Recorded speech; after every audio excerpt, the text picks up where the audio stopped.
ago, the nation watched as the city of Ferguson, Missouri erupted following the fatal police shooting of Michael Brown. It's one police cruiser that is fully engulfed right now. Missouri's governor is sending the National Guard to bring peace and order to the city of Ferguson. The scene along West Florissant spiraled into total chaos moments after police officer Darren Wilson was cleared in the shooting death of Michael Brown. Uncontrolled mayhem erupted. Windows smashed, stores looted, and businesses torched in the darkness. I'm mad. We should all be mad, man. We should all be angry because of what's going on right now. Have we learned the lessons of Ferguson?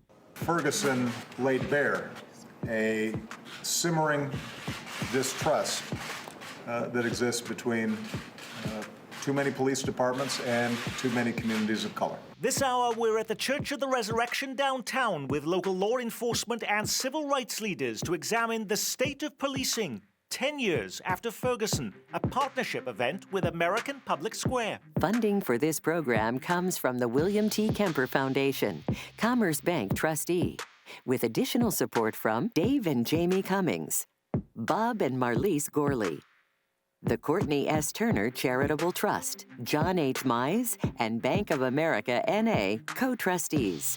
The Francis Family Foundation, through the discretionary fund of David and Janice Francis. And by viewers like you. Thank you. And now, here is your moderator for tonight's discussion, Nick Haynes. Does it seem like 10 years ago? It's gone by quickly, hasn't it? A decade ago this very week, Ferguson, Missouri is in flames. Our own Congressman Emanuel Cleaver says it looked like a war zone. In fact, he was even more descriptive than that. He says it looked like something you would see on the streets of Beirut or Baghdad. And anyone who was here at that time remembers that there were fears that that unrest would spill over right here in Kansas City. Darrell Forte, by the way, was Kansas City's police chief at the time. He now serves as Jackson County Sheriff. Stacey Graves was climbing the ranks of the KCPD when Michael Brown was shot. She is now the city's chief of police. Jean Peters Baker was starting her career as Jackson County prosecutor when Ferguson erupted. She is now getting ready to depart that high-profile job after 13 years in that office. And civil rights leader Gwen Grant was horrified by the scenes playing out in Ferguson 10 years ago. She would make it into the pages of the New York Times, faulting the police and the political response to the unrest. She leads the Urban League of Kansas City. Please welcome our panelists.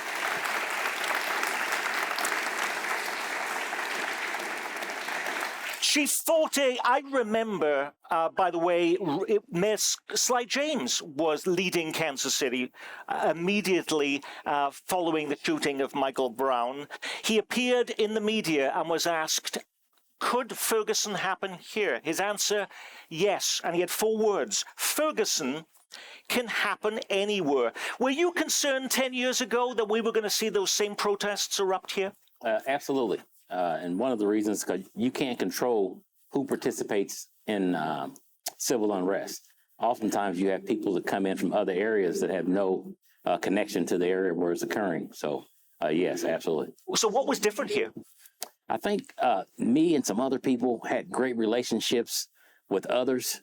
We had developed and nurtured relationships for years. The staff around me, some political leaders, they let us do what we needed to do, and that's to go out and interact with people. And again, I think a huge piece of preventing some of civil unrest is having those relationships pre-incident. We forget this at the time, but Stacey Graves, even though we now know you as the chief of police of Kansas City, you were right on Chief Forte's shoulder at that time. I was Chief Forte's operations sergeant. And during that time, I remember Ferguson. I remember I had been in the media as a spokesperson. I remember how we looked at that and how we would have responded as a police department should that have happened here.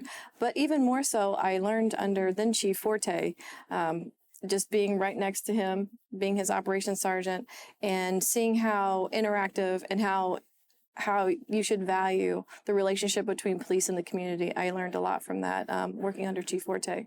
You were still in your first term in office, Jean Peters Bacon. You still remember that day? Vividly. Yeah, I remember it vividly. And because I knew there would be a prosecutor response, and I learned a lot about what not to do, perhaps from watching how that did unfold from the prosecution end. We're going to be looking at a lot of that during the next hour together. But Gwen Grant, I was pouring through newspaper articles, by the way, about Ferguson, saw your name immediately afterwards in the New York Times, concerned about what was happening with the response. What 10 years later is the lesson we still haven't learned from Ferguson? The issue of the relationship with the community, as Chief Fortes talks about, it's important to have a relationship before there's a problem rather than trying to build a relationship in the midst of unrest. So I think we're on our way to learning that lesson better. If I reflect back from Ferguson and compare that to George Floyd, I would say that KCPD missed a lot of opportunities at that time and totally mishandled the unrest because of the lack of a relationship between the office of the police chief and the community that they serve. You know, it's easy to forget now, but Ferguson exposed us for the very first time, or many Americans for the very first time, to a fledgling group called Black Lives Matter. That wasn't something that was very familiar all across the country until that happened 10 years ago in a Missouri town. It also changed our whole vocabulary. We started a new phrase. It was called the Ferguson effect. 6:32 now, and it's a phrase you might have heard before, the Ferguson effect. Many believe it's the reason some officers are backing off of policing out of fear that their actions will be later questioned. Cities across the United States are reeling from a dramatic spike in violent crime, and some, including the FBI director James Comey, say that's because of what is being called the Ferguson effect. I spoke to officers privately in one big city precinct who described being surrounded by young people with mobile phones held high, taunting them when they get out of their cars. They said to me, "We feel under siege and we don't feel much like getting out of our cars." It has a chilling effect on these officers when they realize that if they do their job, that they're going to be vilified in the media, and they're not going to be supported by their agencies, and they're not going to do the job as vigorously as they might have before. Are we still feeling the Ferguson effect, or did you never buy into that concept in the first place? I would say in Kansas City, because that's what I can speak for, is after Ferguson, I don't know if that necessarily took effect here in Kansas City. I think it's because of the relationship that we had under Chief Fortes' leadership. We had a good relationship with the community, but I would say maybe that was more post-2020 George Floyd, where I think there were times where officers were just worried about the risks that they saw being played out nationwide. You know, we have the well-thought-of Pew Center for Research, who surveyed 8,000 police officers 3 years after Ferguson. Let's see what the effect is. What did they discover? 3 out of every 4 of those officers said interactions between police and black residents had become more tense. 72% of the officers said they'd be less willing to stop and question people who seemed suspicious. So was the Ferguson effect real, Darrell Forte? According to your stats, yes. But I agree with Chief Graves. I didn't see it a lot here. I didn't see it, and we've had incidents throughout my 30-year tenure at the police department where something would happen, officer would be disciplined or whatever, fired or whatever, and people slow down for a week or two, but then so many people care when they put this uniform and badge on, they go back out and say, we have to continue to do what we do. It's been sometimes a lull in activity, but we go back to doing what we do. We concentrate on the police component of the Ferguson effect, but Gwen Grant, isn't there a reverse effect too, that members of the community then felt they couldn't trust the police, and so if they had tips, they knew things that were happening in their community, they weren't going to reach out? Well, you know, the community will not collaborate with a department that they don't trust, period. So without trust, there's no collaboration. And clearly there was an absence of trust between police and community here in Kansas City, and that trust still is not there. Basically, what we feel in the community is Yeah, they may not come when we call, when we need them to come and support or to respond when we call them, but they show up far too much with over-policing, racial profiling, and those things that create that negative relationship and cause, so this whole Ferguson effect does absolutely go both ways, I think. Sheriff Forte. And if you look back at 1968 when they had the riots in Kansas City, Missouri, prior to 1968, we didn't have homicides at 100 plus. After 1968, 1969 was the first year that we spiked over 100 homicides. We went from 98, I believe, to 116. So that showed me when I was a sergeant in the homicide unit, as I was looking at numbers, something happened between the police and other segments of the community. So and I think we have to be mindful of that. That's an interesting point. Growing up during that time and living through the riots in the aftermath of the King assassination, I was in high school and the police rolled up on us and started the fight. We didn't.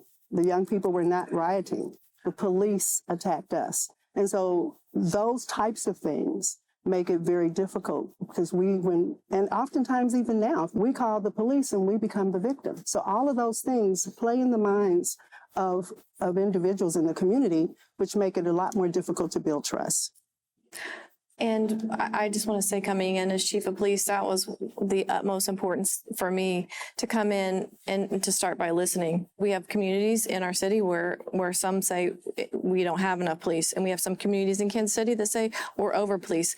So it's my job to come in there to hear what people want from their police department, and also be that front-facing communicator that I offer the opportunity. I make sure that I'm accessible to hear all people in Kansas City. Almost every police department, though, in the entire metro is short of officers.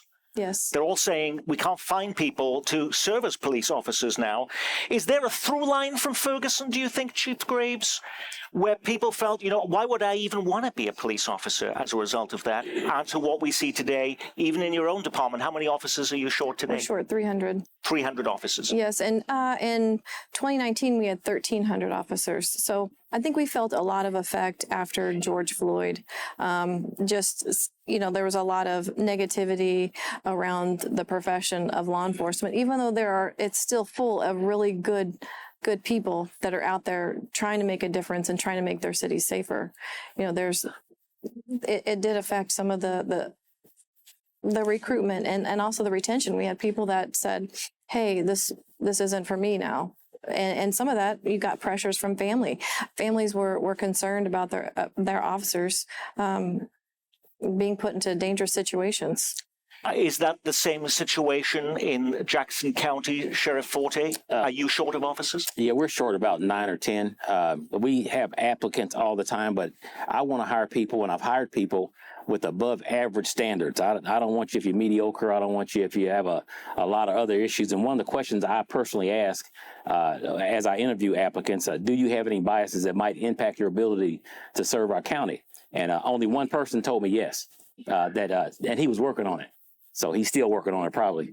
And I think it's important to know we have plenty of applicants. November and December, I tweeted about it and put it on other social media formats. We had 35 applicants. And out of those 35, we hired about 3 of them. We're going to be taking a lot of your questions during the course of this program, too. In fact, you have little question sheets here. We'll have people picking those up from you. We'll be getting to lots of questions from you as well.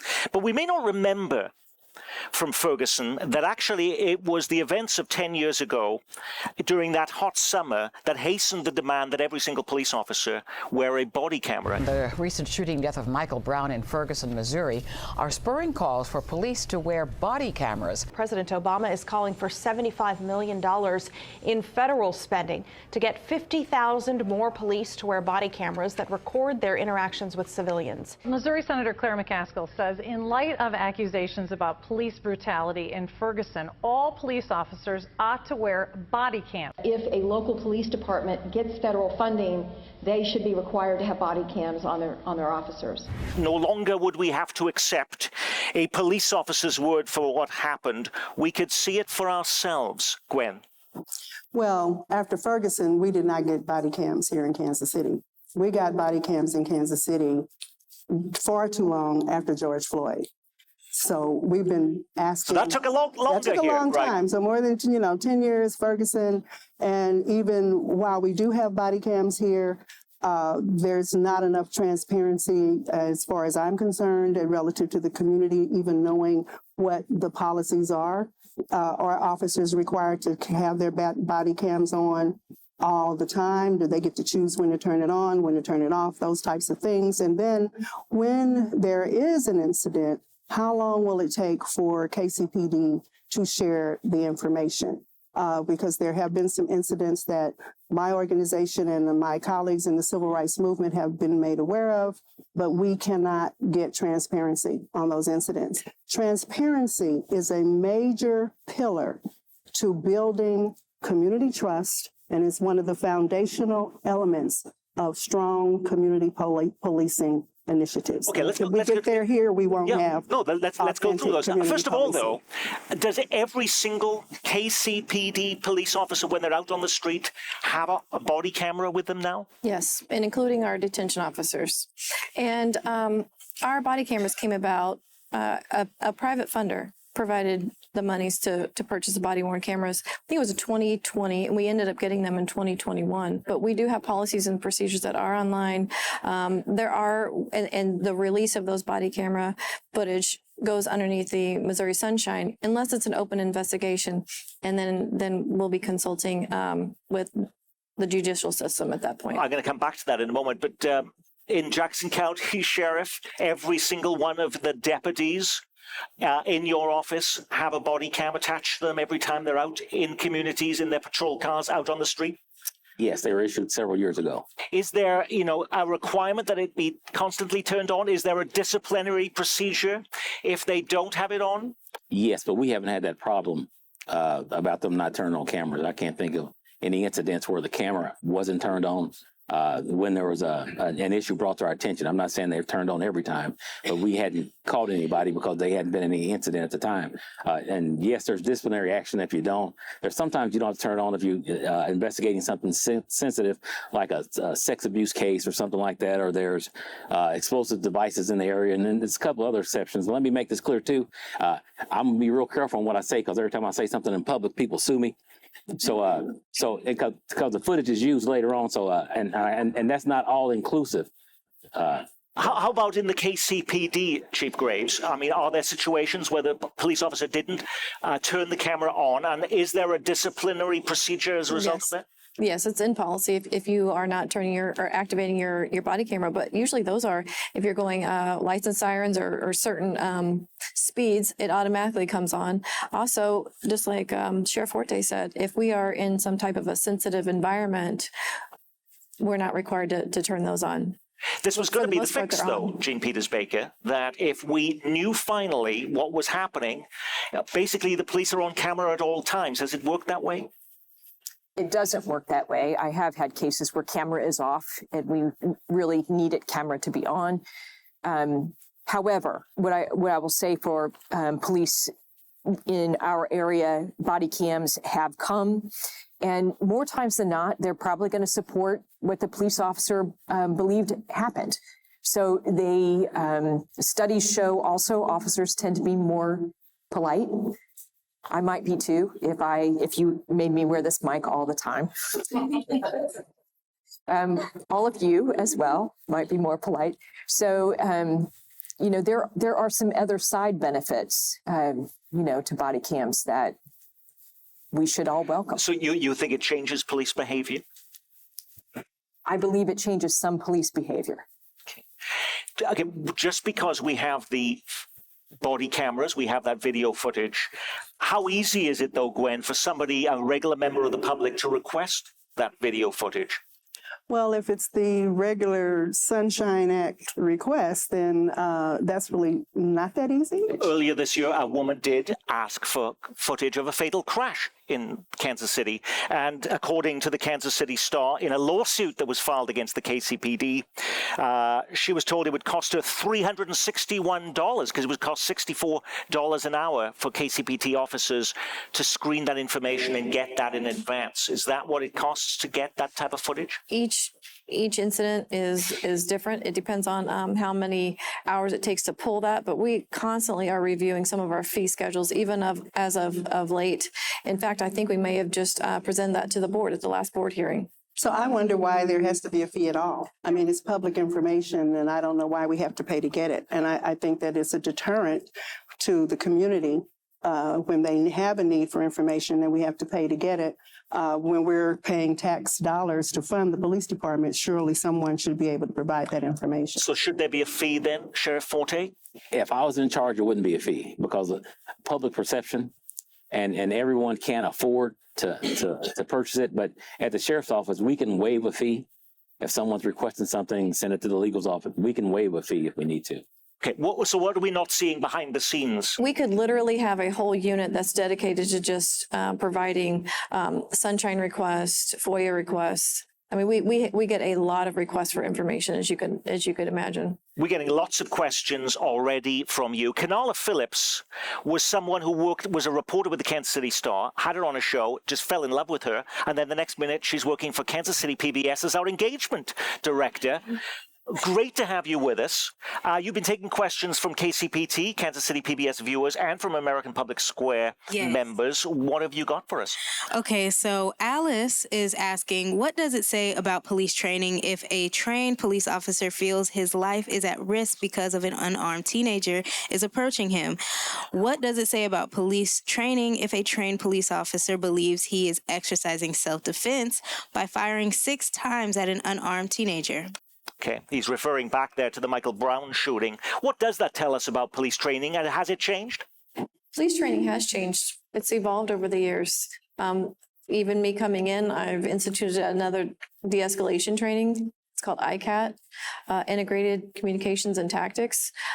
We are constantly evolving and changing some of our training, but if we have some situation that there is a question about the use of force, if maybe like we take a look at it and maybe we're like, oh, we should have someone else take a look at this. We do have a memorandum of understanding with our prosecutors and our federal partners that if we have a question or even maybe like hey, maybe we should let somebody else look at this, we have that obligation to share that footage with entities outside of the Kansas City, Missouri Police Department, and then they can make a decision of whether if that's excessive or not. I think the biggest piece, we talk about de-escalation, and to me, that's just reduced tension. When I first joined the police department in 1985, this is what they told you. You ask someone once, you tell them, and then you make them. We don't do that anymore. You can ask them 50 times. Before, you'd be frowned upon if you kept asking somebody. You ask, tell, and make. We don't tell people that anymore. Have you noticed the improvement, Gwen Grant? Since Ferguson and the challenges that we've experienced in the community, one would say that a lot more training is needed, especially as it relates to de-escalation.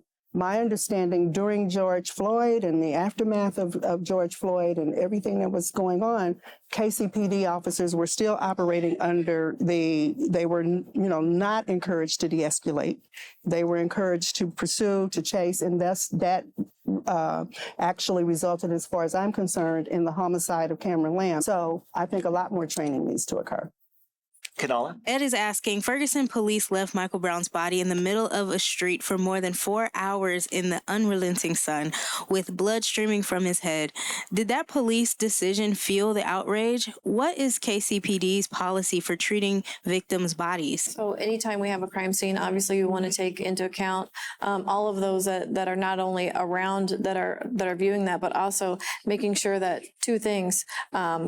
One, that we make sure that we collect the evidence in the best way that we can, with the thought behind to make sure that there is an environment that is surrounding that event that could be very sensitive. We recognize that there's some sensitivity around those types of scenes. Yeah, I'm even being sensitive as I'm explaining it, actually. Yeah. But we did hear from that questioner there talking about, did that fuel the outrage? I believe true. That's true. When you see that and you have a deceased body out there that long and not being able to explain.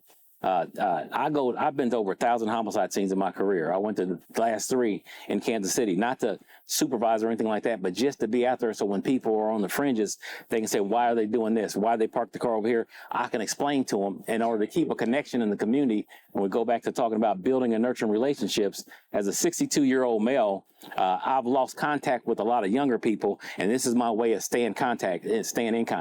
So, and you start talking about, just imagine the emotion that's going through someone, family, friends, or whatever, and there's a body laying over there, and everybody's walking around like business as usual. Not that they don't care, but they've been to so many, they just business as usual. And I applaud Kansas City. The ones I've been to, and I said I've been to plenty of them, they put barriers up now. So they don't have to look at the body and things like that, and that helps some. Jean Peters Baker. Before Ferguson occurred, and I'm working with then Chief Forte, he came up with a policy that said, you know what, KCPD, we're not going to leave crime scene tape thrown on the ground when we leave crime scenes. You are going to pick it up. And the gloves, the gloves that you had on to collect, you're not going to leave those on the ground in litter. It seems like a kind of a small thing, but when you think back about, that is showing a care and concern for a community and a neighborhood, and certainly, for a particular block, that you're not going to leave litter, from our work behind.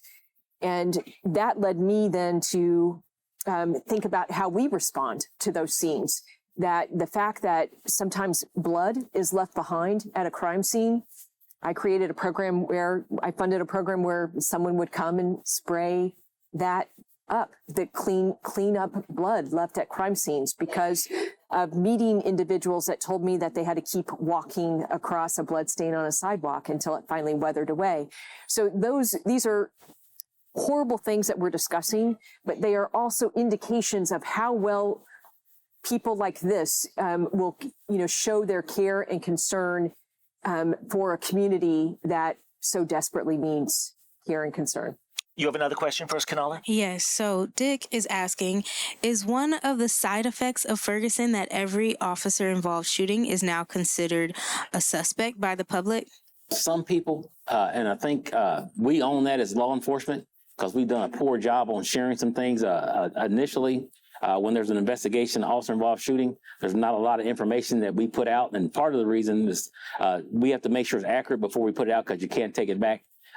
So I think we just have to continue to do a better job on sharing information. And if we can't, explain why we can't. And you won't listen to me unless you trust me. So we have to keep building that trust in the beginning before you ask me questions about something. Because even when you talk about the body-worn cameras, if you don't trust me and you see footage, you're going to have 50 people talk about, well, it looks like it was edited here, and those kind of things. So we have to have that trust. And without trust, we don't have a whole lot.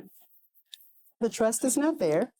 So when there's an officer-involved shooting, we are suspicious at first. So we want to see the facts. We want transparency quickly, so that we can dispel any notion that wrongdoing was done if it occurred. So the partnership that needs to exist between law enforcement and community is transparency. What more would you like then from Chief Graves and Sheriff Forte? I would like them to get out in front of it. If there's a police-involved shooting, as quickly as possible. Yes, we have body cam footage. Yes, we're going to release it, and this is when it's going to be released, and not sit on it for weeks because it's under investigation.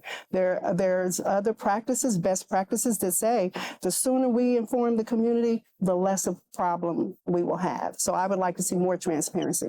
And then with even in instances where there are body cams and an officer can choose when to turn it on and when to turn it off, and we have no history here yet of seeing how effective they are because we've only been using them for a short time, that begs for more upfront communication between law enforcement and trusted messengers in the community, so that we can also be ambassadors to keep the peace. Right? So there have been some incidents where there was a police-involved shooting, and based on the collaboration that our civil rights community had with the prosecutor's office and their willingness to share information, we were able to stop unrest. So we prevented people from taking to the streets because we were able to say, hey, these are the real facts here, you know, chill, don't do anything.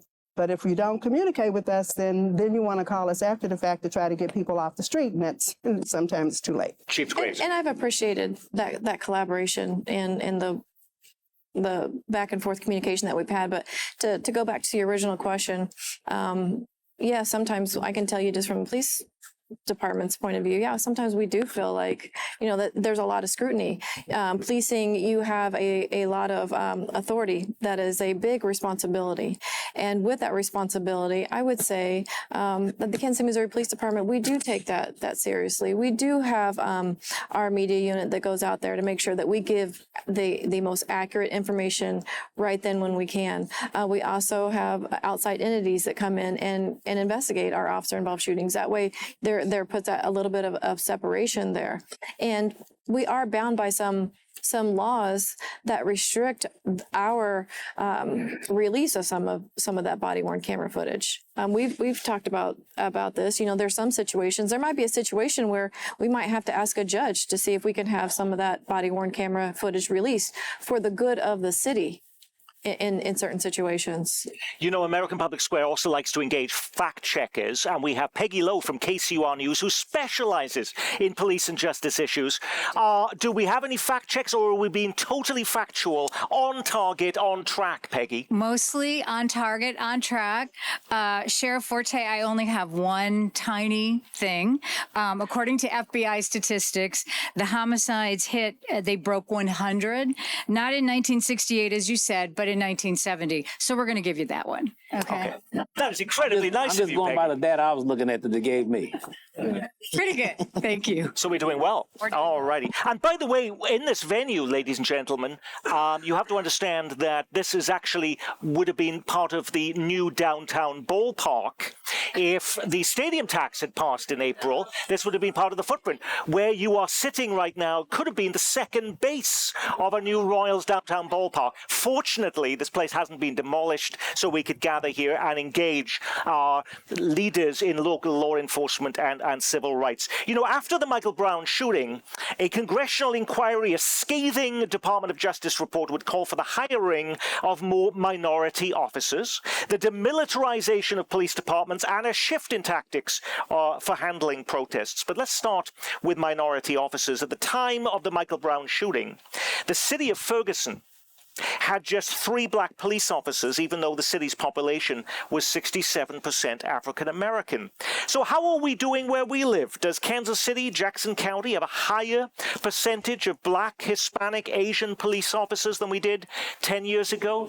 Chief Graves? I wouldn't say it's too far off from 10 years ago, but we do have 24% minority law enforcement officers at the Kansas City, Missouri Police Department. We are constantly looking at different ways where we can hire more minority officers, or at least a police department that better reflects Kansas City. What is the biggest challenge in your judgment? The biggest challenge is the negative sentiments around law enforcement right now. This still is a noble profession.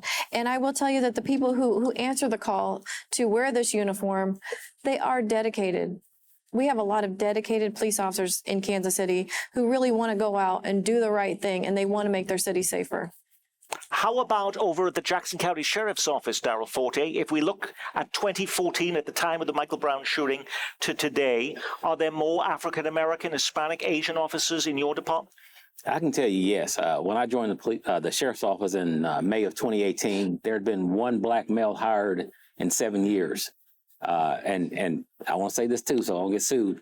We have over a dozen black males now, and not one person was hired because of race or gender on the sheriff's office.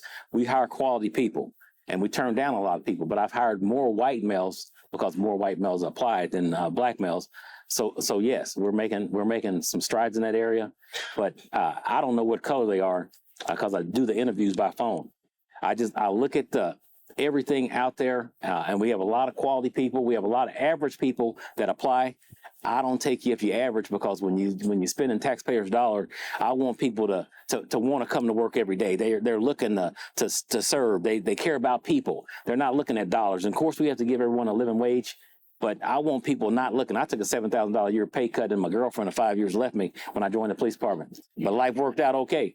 Because when you want to do something, you know, as I interview them, that energy, and they said, I want to do this because I want to be part of the county. I want to do this. And I said, what about the pay?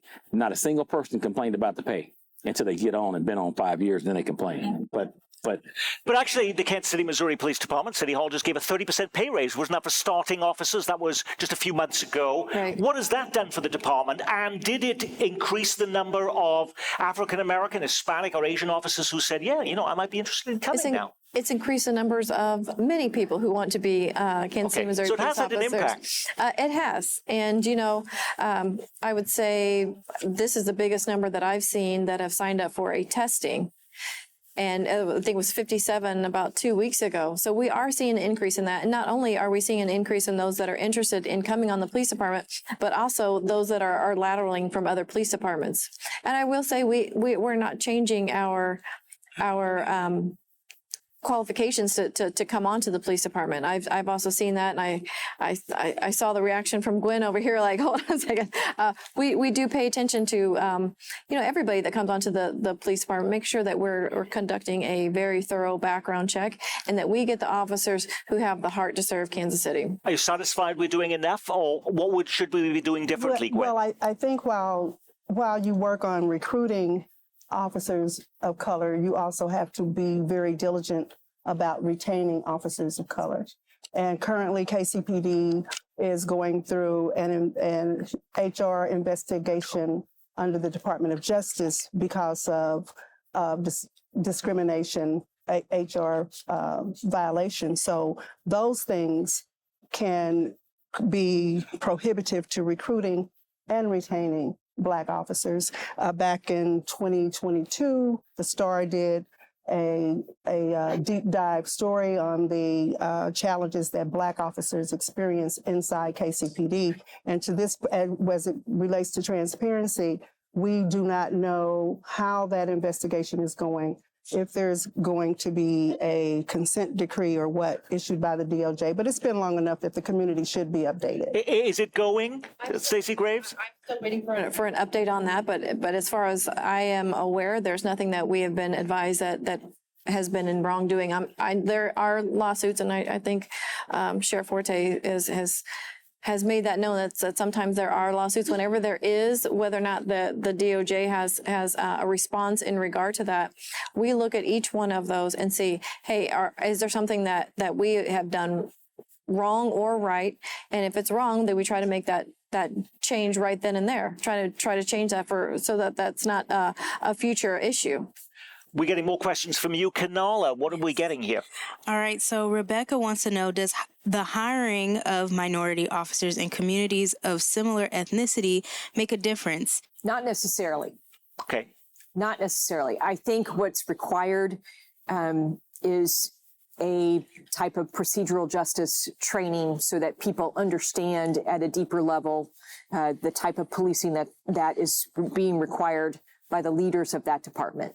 I think that when you have diversity what's inside an organization, it helps everyone in that organization. And I'll just give you one example.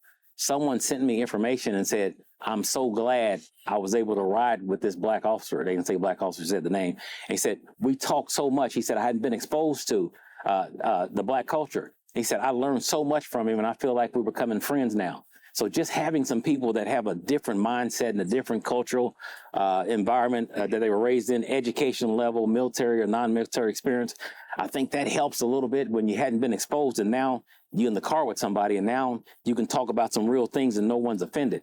So I think that opens up that door to help us grow, and I think that's important in some cases. I think it's been important for me coming into this role, stepping in as chief of police, to make sure that everyone in our organization has the same opportunities and that everyone is treated fairly. That's something that has success for me is we're both valued internally and externally, and Kansas City is safer as a result. I've said that like a broken record. I want to make sure like our organization, if we're treating ourselves well inside, then we should treat others well outside. You are increasing diversity in one area, which might have been unexpected to many of us, but I did see in a recent tweet that in the police academy now for the KCPD, there is a British officer joining the department. Yes. Okay. Not only are we looking at, making sure that everyone is good at KCPD, but also people from different countries. Yes. All right. Okay. That was just one of 4 countries in that one academy class. Okay. All righty. Kanala, you have another question.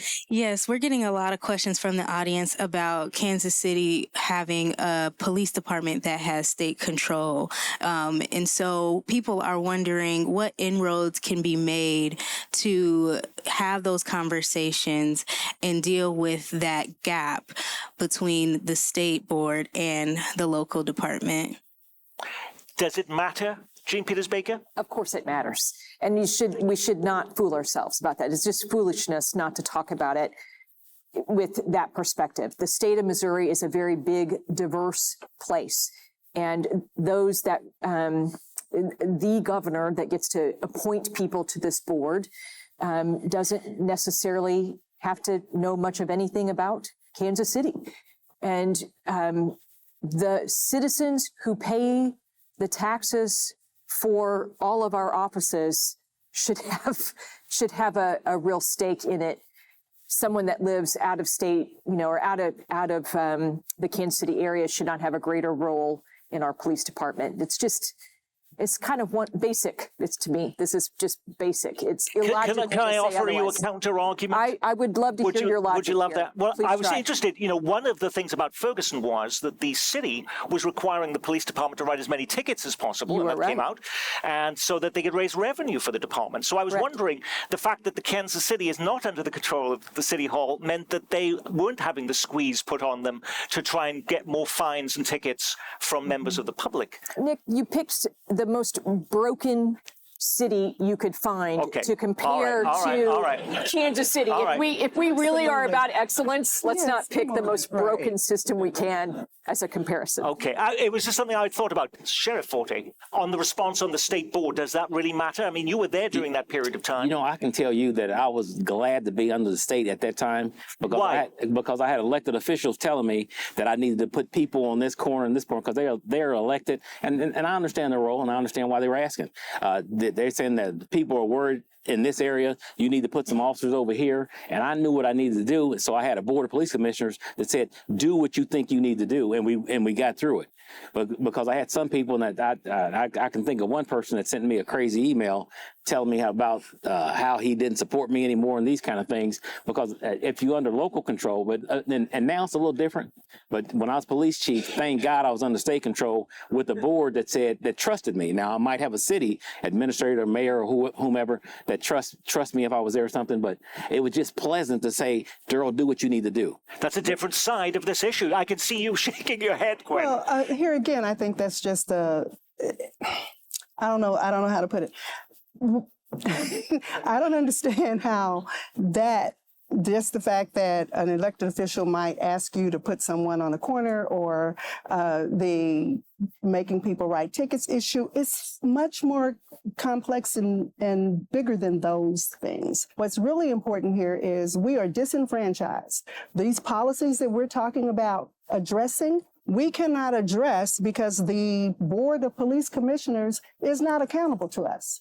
We have gone to them on numerous occasions asking for these policies to be changed, and they ignore them. It took George Floyd's murder for them to go ahead and push forward to get body cams. The governor appoints people who don't represent us demographically. We have not had a person who lives east of Truce appointed by any governor in my time watching it. So there are a whole number of issues related to that. And if there is a corrupt council member or someone, then it's incumbent upon the chief to say, no, you're the leader. You don't have to break a law because someone told you to. Especially, I would think a law enforcement officer would know that, or anyone else. So I'm just saying, like, we can't be trivial in a response on something as important as local control of how we're spending our tax dollars, and yet having an institution that now we're giving some 31% of our general operating fund to not have to listen to what we want and what we say. And Nick, to this point as well, Lee Summit can do it. Blue Springs can do it. Green Valley, Independence. You know, I have a variety of police departments that I work with, and every other police department in America, you know, it has these same kind of pushes and pulls, and they do it.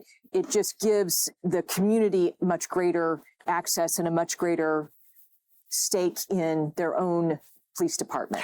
But I know you wanted had something to say about this, Yes. Chief Gray. Can I ask you a question first of all, though? We get this impression, of course, this is a state, appointed board by the governor, but, we do have local officials here. How often, for instance, would you meet with Mayor Quinton Lucas?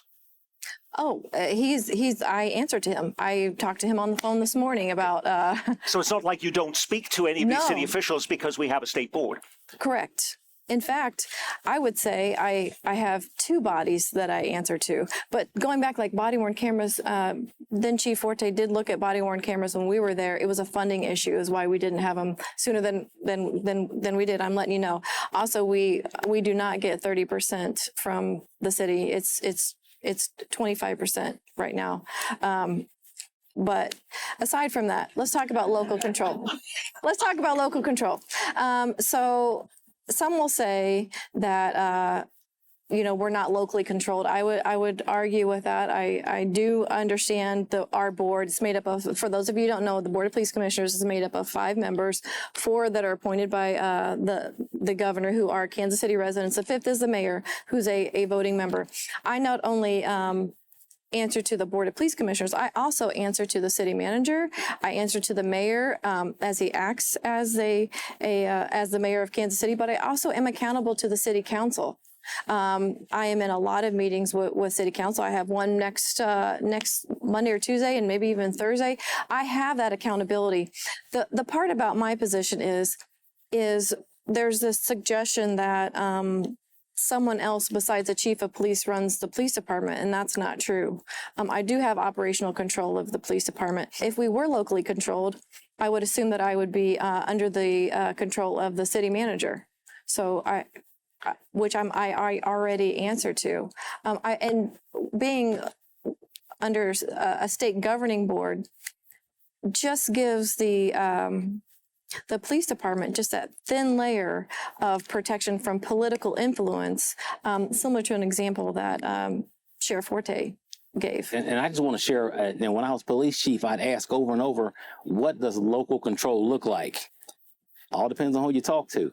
We have to know what it looks like before we say we want this. Or will the chief report to the entire city council, the city manager, the mayor, whomever? I think it's something that needs to be discussed, and before a decision's made, we need to know what that's going to look like and who you report to. So that's a very good question. It does not necessarily mean that because the fire department reports to the city manager, that the police chief would report to the city manager. There have been a number of scenarios discussed as a part of the process, so that by the time, if we say we're going to move forward, then we could have a plan that voters could say, this is what the new structure will look like. We're the only city in the country that does not have local control. So all of these other cities have not gone corrupt and mismanaged city funds because they're not governed by the state. Thank you. Numerous investigations following Ferguson, by the way, cited the militarization of police. Congressman Emanuel Cleaver says Ferguson police looked, quote, more like heavily armed soldiers as they patrolled in military-style armored vehicles, dispersing crowds with rubber bullets and tear gas. How, if at all, did Ferguson change the way we police protests? Did that change? Say that this evolution from Ferguson, and even I could say even before George Floyd, our tactical response team, our media personnel, whoever knows some of the folks that are organizing the protest, we go out and we say, hey, you know, where are you going to be? What time? How can we make this safe for you? I know that during the Ferguson protest, we helped guide those who wanted to march. I remember that we even brought them water and got ATA buses to take them back to where their cars were parked. What we also realized after Ferguson, by the way, was again the militarization of the police. So many police departments, including like Lenexa and Jackson County, had a lot of military equipment, well, cast-offs from the Army. For several nights this week, this was Ferguson, Missouri. Tanks, combat gear, assault rifles. It looked like a military operation. You must disperse immediately. And that's because police departments in the St. Louis area, like those across the country, are arming their officers with equipment once on the battlefields of Iraq and Afghanistan. Much of it is free of charge or bought with federal grant money authorized by Congress. Now, in the last year, there has been a surge of armored vehicles into American police and sheriff's departments, including some right here in the metro. Now, many local police departments get federal grants for heavy police equipment. The parking lot of the Jackson County Sheriff's Office today, for example, contained a large, heavy truck and several military-style Jeeps. You had some of that equipment. What happened to that? Do you still have these military-style tanks in the Jackson County Sheriff's Office surplus locker? We got rid of most of the equipment. It was one location if you go to, it would look like a mini military base. We had so much equipment over there, so we got rid of most of that. We still have our armored tank, and it was useful. When, you know, the last incident, February 29th, where the independence officer was killed and the process server was laying in the doorway for a long time, I wouldn't get rid of it for anything, because if you had a family member that was involved in an armed barricaded situation and they were on the ground and you needed to get to them, we don't have the equipment. And I'm not going to go to an officer's funeral because I'm worried about what somebody thinks about us using a piece of equipment. Now, a lot of the other things, the launchers and all that crazy stuff, we don't need that. But we need an armored vehicle. Whether we get it from the military or we pay $300,000, $400,000 for one, we have to have that to keep our people safe. We have to have that. So there's no way that I would say, well, it looks bad, you know. All the stuff that we were, you know, when I came on, all you had was a baton and a gun and handcuff case. Now they got everything on them. I don't know how they carry all that stuff. So it looks different, but we're going to keep our military equipment. As long as I'm the sheriff, we're going to keep a piece of equipment that if you need some help, we're going to be able to get you some help. And if our officers need some help, I'm not going to give them a little shield to walk up there with people firing on them. They have so much military grade firearms out there that they use against us. We're going to always have us an armored vehicle to keep our people safe. Kanala, you have questions for us, don't you? So Sam is asking, how are you preparing for what could be another volatile situation if Missouri Governor Mike Parson pardons Eric DeValconier, the first Kansas City cop to be convicted in the killing of a black man? I would just generally say that we prepare for all kinds of events. We're preparing for FIFA 2026. We're preparing for a potential other celebration that I don't want to, for those that are superstitious. There are a lot of events. She is talking about the Kansas City Olympic bid. Yeah. Okay. That's it. So I, specifically the Kansas City, Missouri Police Department routinely does different types of operational plans, and we are going to be ready for whatever happens in Kansas City. The same answer. We, whether it be something that you mentioned or some other type of civil unrest, we're prepared for it and we train for it on a regular basis. And that includes some of the conversations that you have with the people that you serve every day, making sure that you have those relationships before something happens. And Judy would like to know, with the World Cup on the way, how are you training your officers to handle a massive influx of international fans from different cultures? I've heard local restaurants are being instructed to translate their menus. What are you doing to prepare? We're hiring officers that are from other countries. So you don't want to handle British soccer hooligans? Is that what you're saying? In addition to that, we have selected a captain who is over special events and projects, who makes sure that we give the attention that's needed to each one of these events that are coming to Kansas City, specifically FIFA 2026. About a couple weeks ago, we sent her to Germany to look at how some of those security features are set up. And in addition to that, we're learning about fan behaviors because it's a little bit different than Chiefs fans. We're learning. I've also met with the Consular Corps, who have also provided some translation services. And we have, I think it was 46 officers of the Kansas City, Missouri Police Department that speak several different languages, from Spanish to Swahili. So we are ready. We're preparing. We want to make sure that we are a great host city in Kansas City. Sheriff Forte, are you hiring British, French, and German officers to help with the World Cup? If they're highly qualified. Okay. That's a high bar. Okay, thank you for that. All righty. Kanala, one more question here. Okay. So Mike is asking, what's the biggest job worry that keeps you up at night? Okay. Chief Graves, the biggest worry that keeps you up at night? Two things. Am I doing enough to make our city safer? And am I ensuring that our officers are valued and supported both internally and externally? Darrell Forte. When I was in the academy, it was drilled into our heads. Your job is to go home every day. It's better to be judged by 12 than carried by 6. We heard that over and over. And I said this in the academy in 1985. What about other people going home every day? You know, it's not just about making sure the deputies are okay. I want to make sure the people that we're sworn to protect and serve, they're okay as well. Jean Peters Baker.